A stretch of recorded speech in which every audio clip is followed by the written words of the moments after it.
भाजपने नाना काळे यांना स्वीकृत सदस्य केले तर पहिला सत्कार मीच करणार आहे, असे शिवसेनेचे जिल्हा प्रमुख व नगरसेवक अमोल शिंदे यांनी पत्रकारांशी बोलताना सांगितले।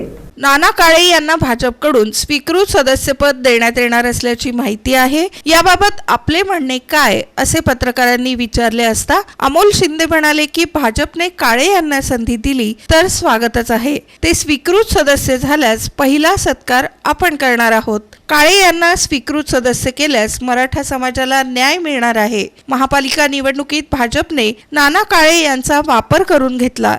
माणसांचा वापर करून घेण्यात कोठे परिवार पटाईत आहे, हे लक्षात घेता नाना काळे यांना स्वीकृत सदस्य मिळणार, याबाबत 20 फेब्रुवारीला चित्र स्पष्ट होईल, असे अमोल शिंदे म्हणाले। दरम्यान नाना काळे नगरसेवक झाल्यास प्रभाग क्रमांक 7 मधील नगरसेवकांच्या संख्येत भर पडणार आहे। लोकांचे प्रश्न सोडवण्यासाठी तसेच विकास कामांसाठी त्यांचा फायदा होईल, असेही अमोल शिंदे यांनी सांगितले।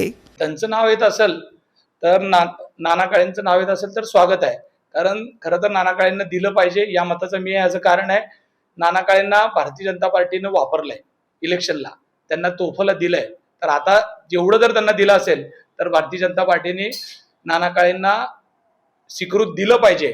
आणि दिलं तर सगळ्यात पहिला सत्कार मी स्वतः जाऊन करेल, याचं कारण असं आहे कारण ज्या वेळेस त्यांना माहित होतं अपयश दिसत असताना सुद्धा त्यांनी पक्षासाठी एवढी मोठी रिस्क घेऊन लढलेले आहेत, आणि जर ते लढत असतील तर त्यांना दिलं पाहिजे।